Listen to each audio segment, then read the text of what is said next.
ओम नमो भगवते वासुदेवाय नमः। आज हम सुनते हैं बृहस्पति देव की कथा। प्राचीन काल में एक ब्राह्मण रहता था। वह बहुत ही निर्धन था। उसके कोई संतान नहीं थी। उसकी स्त्री बहुत मलिनता के साथ रहती थी। वह सुबह जल्दी ना उठकर ना तो स्नान करती, किसी देवता का पूजन भी नहीं करती। इससे ब्राह्मण देवता बहुत दुखी थे। बेचारे बहुत कुछ कहते थे, किंतु उसका कोई परिणाम ना निकला। भगवान की कृपा से ब्राह्मण की स्त्री के कन्या रूपी रत्न पैदा हुआ। कन्या बड़ी होने पर प्रातः स्नान करके विष्णु भगवान का जाप व बृहस्पतिवार का व्रत करने लगी। अपने पूजन पाठ को समाप्त करके विद्यालय जाती तो अपनी मुट्ठी में जौ भर के ले जाती और पाठशाला के मार्ग में डालती जाती। जब ये जौ स्वर्ण के हो जाते, लौटते समय उनको बीन कर घर ले आती थी। एक दिन वह बालिका सूप में उस सोने के जौ को फटक कर साफ कर रही थी कि उसके पिता ने देख लिया और कहा, हे पुत्री, सोने के जौ के लिए सोने का सूप होना चाहिए। दूसरे दिन बृहस्पतिवार था। इस कन्या ने व्रत रखा और बृहस्पति देव से प्रार्थना करके कहा, मैंने आपकी पूजा सच्चे मन से की हो तो मेरे लिए सोने का सूप दे दो। बृहस्पति देव ने उसकी प्रार्थना स्वीकार कर ली। रोजाना की तरह वह कन्या जौ फैलाती हुई जाने लगी।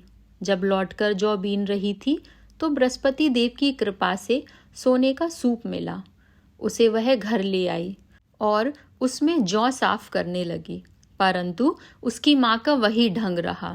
एक दिन की बात है कि वह कन्या सोने के सूप में जौ साफ कर रही थी। उसी समय उस शहर का राजपुत्र वहां से होकर निकला। इस कन्या के रूप और कार्य को देखकर मोहित हो गया तथा अपने घर आकर भोजन तथा जल त्याग कर उदास होकर लेट गया।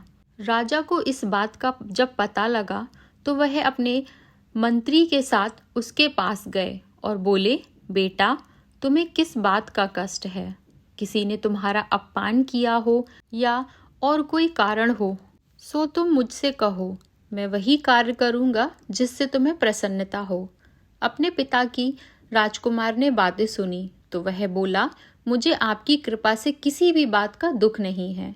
किसी ने मेरा अपमान नहीं किया है, परंतु मैं उस लड़की से विवाह करना चाहता हूँ जो सोने के सूप में जौ साफ कर रही थी। यह सुनकर राजा आश्चर्य में पड़ गया और बोला, पुत्र, इस तरह की कन्या का पता तुम ही लगाओ। मैं उसके साथ तुम्हारा विवाह अवश्य ही करवा दूंगा। राजकुमार ने उस लड़की के घर का पता बतलाया। तब मंत्री उस लड़की के घर गए और ब्राह्मण को सभी कुछ बताया।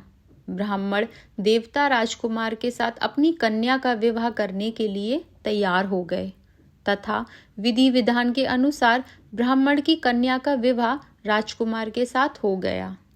ब्राह्मण की कन्या के घर से जाते ही पहले की भांति उस ब्राह्मण के घर में गरीबी का निवास हो गया। अब भोजन के लिए भी अन्न बड़ी मुश्किल से मिलता था। एक दिन दुखी होकर ब्राह्मण अपनी पुत्री के पास गए। बेटी ने पिता की दुखी अवस्था को देखा और माँ का हाल पूछा। तब ब्राह्मण ने सभी हाल बताया। कन्या ने बहुत सा धन देकर अपने पिता को विदा कर दिया। इस तरह ब्राह्मण का कुछ समय सुखपूर्वक व्यतीत हुआ। कुछ दिन बाद फिर वही हाल हो गया। ब्राह्मण फिर अपनी कन्या के यहाँ गया और सारा हाल लड़की को बताया। लड़की बोली, पिताजी, आप माताजी को यहाँ पर ले आइए। मैं उन्हें विधि बता दूंगी जिससे गरीबी दूर हो जाएगी। वह ब्राह्मण अपनी स्त्री को साथ लेकर पहुँचे तो अपनी माँ को पुत्री समझाने लगी, माँ, तुम प्रातःकाल प्रथम स्नान आदि करके विष्णु भगवान का पूजन करो तो तुम्हारी सब दरिद्रता दूर हो जाएगी। परंतु उसकी माँ ने एक भी बात नहीं मानी और प्रातःकाल उठकर अपनी पुत्री के बच्चों की जूठन को खा लिया। इससे उसकी पुत्री को बहुत गुस्सा आया। तब पुत्री ने एक योजना बनाई। उसने एक रात को कोठरी से सारा सामान निकाल दिया। और अपनी माँ को उसमें बंद कर दिया।